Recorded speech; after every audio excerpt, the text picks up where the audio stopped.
Good evening, everybody, and welcome to our second week of the course. Hopefully everybody's doing well. As you can see, I am back from Cancun and feeling rested, feeling ready to go. So I'm not going to waste any of your time. I'm going to go ahead and share my screen so we can get going. I've noticed that everybody completed their initial discussion post, which is great. I'm already seeing some of the assignments for that are due today coming in as well. So doing really well. Let's see how week 2 is shaping up. Now remember from last week, I told you that I'm going to be making some changes to one of our assignments here, and this won't be the last time that this happens in this course. So that's why it's just so important to watch these videos each and every week, because I will know if you're not, and it's going to be to your detriment, trust me, because I think in many ways I try to make your assignments a little bit simpler and cut out some of the busy work that's involved in them. So looking at the work that's been submitted on week 1, just a couple things to always kind of keep in mind as you're moving into a new course is always watch out for those due dates. So far, this has not been a problem for anybody. I'm hoping this won't be a problem, period. Just remember our late work, missing work policy, and if you need to, be sure to review that so that you don't have any surprises coming your way. APA format. Take a look as you complete your peer responses and you get your points for your discussion post. You know that typically I won't post any comments on your discussion post unless you're losing points, with the exception of week 1. So even though you may get the full 10 points, be sure to read the comments to make sure that you're not making any APA errors that I picked up on. Obviously, normally you will lose points for that. I try to give a little bit of slack in week 1 on the discussion post, not so much on the assignments. I know you guys know what should be expected with APA, but always make sure that that's something you double check. And yeah, and always read the comments. The comments are important. I try to, these aren't just canned responses that everybody gets the same thing. I try to specify it based off of what you submitted and your work performance. And one of the benefits with us working together again is that I know a little bit about your past writing skill and what you can do, so I can kind of work off of more than just a couple of days of your work being submitted to me. Okay, so not really too big of an issue, but I want to make sure you guys are always familiar with your in-text citations to make sure that you cite things properly, that if you're going to cite information without specifically citing the author in your writing, you'll want to cite them in the in-text citation like this. And once again, wanted to pull up one more time this website, which I always think is a great resource to have bookmarked on your computer so you can pull that up anytime you are doing any referencing. All right, so this week, your discussion post is to describe an organizational pattern for curriculum development at an individual school level in your city and state. And so on this one, what I want you to do is take a look at how curriculum is developed either at the school level or at the district level, depending on your personal situation there. So if you are in a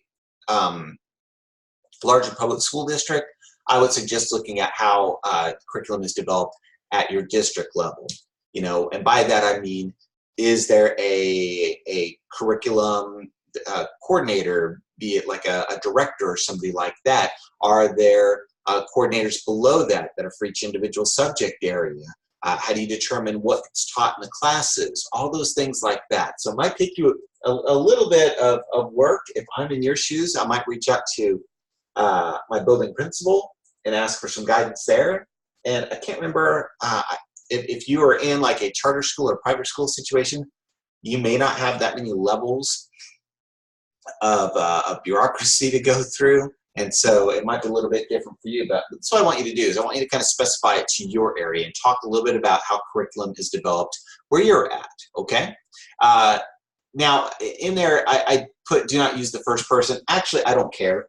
That's not a big deal to me. So in fact, I'm going to go ahead and just make that adjustment right now, so that we're perfectly clear that I don't care if you use first person, because you are actually going to be writing about your particular district or your particular school. So it makes sense for you to use first person actually, so I don't really care about that. What I want is at least 200 words. Try to mix in your scholarly references. So how do your scholarly references work with this? Well, talk about what these practices are, and if you think, hey, these are good practices, try to align them with what scholarly research is saying out there to prove that they're good practices. If you think, man, my district is really blowing it, throw in some references to be able to show that. Or if there's ways things can be improved or whatnot, anything like that, that's where your scholarly references can come in. And as always, I want you to be able to mix your opinion with your scholarly evidence. And remember, in your initial post due on Thursday, and your 2 peer responses are due by Sunday. All right, so this is where one of the big changes comes in here, is in your week 2 scenario assignment. And so this is going to be a little bit different than what's being asked in the course room. So you need to pay attention here, because rather than construct the chart that they have in the course room, I want you to construct a chart like this that I have listed here.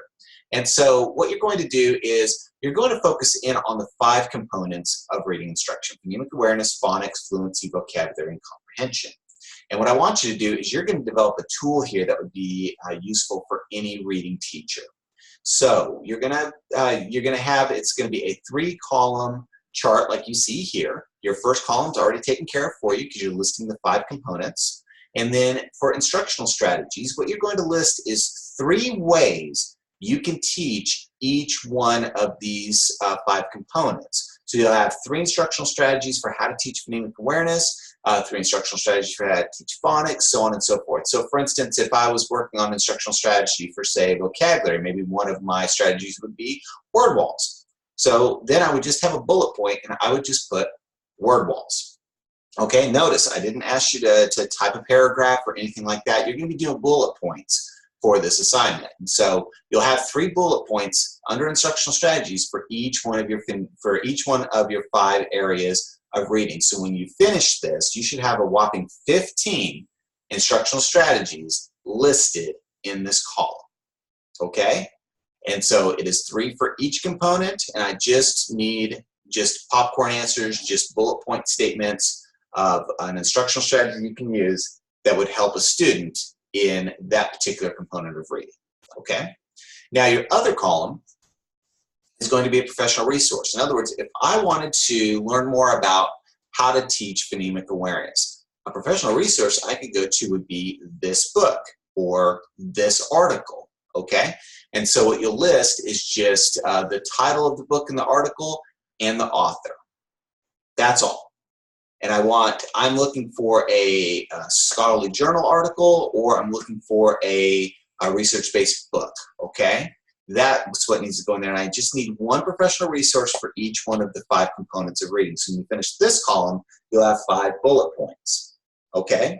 And after you finish this table, below it, you will have your reference list. Now, this reference list should include every single one of those professional resources, but it should also include every source where you found those instructional strategies. You can't just pull these off the top of your head. Oh, I taught reading. I know a few things about phonics, so I'm just going to throw up these things. No, you're not. I'm sorry, you're not the scholarly expert in these areas. I want you to find this information from scholarly resources and list those resources in your reference list. So you should have a pretty significant reference list by the time you're finished with this table. So let's take a look at an example of this table just to make sure we're all clear. Oh, there's another change I need to make. I'll go back to that in just a second. And so you can kind of see here with my table, I've already started on my phonemic awareness one, so I would have 3 bullet points with a strategy, and I would just list the strategy, bullet point 1, 2, 3, okay? And that's it. And then professional resource, I've got my title, and I've got my author, and that's it. And then below, I would have my reference list. You're going to do the same thing for each one of the 5 components of reading instruction. Okay, so hopefully that makes sense. I'm going to go back up here because I just found an error, and that's, I apologize. There we go. Because this is not due on Saturday. This is due on Sunday. Adjustment, and we're back.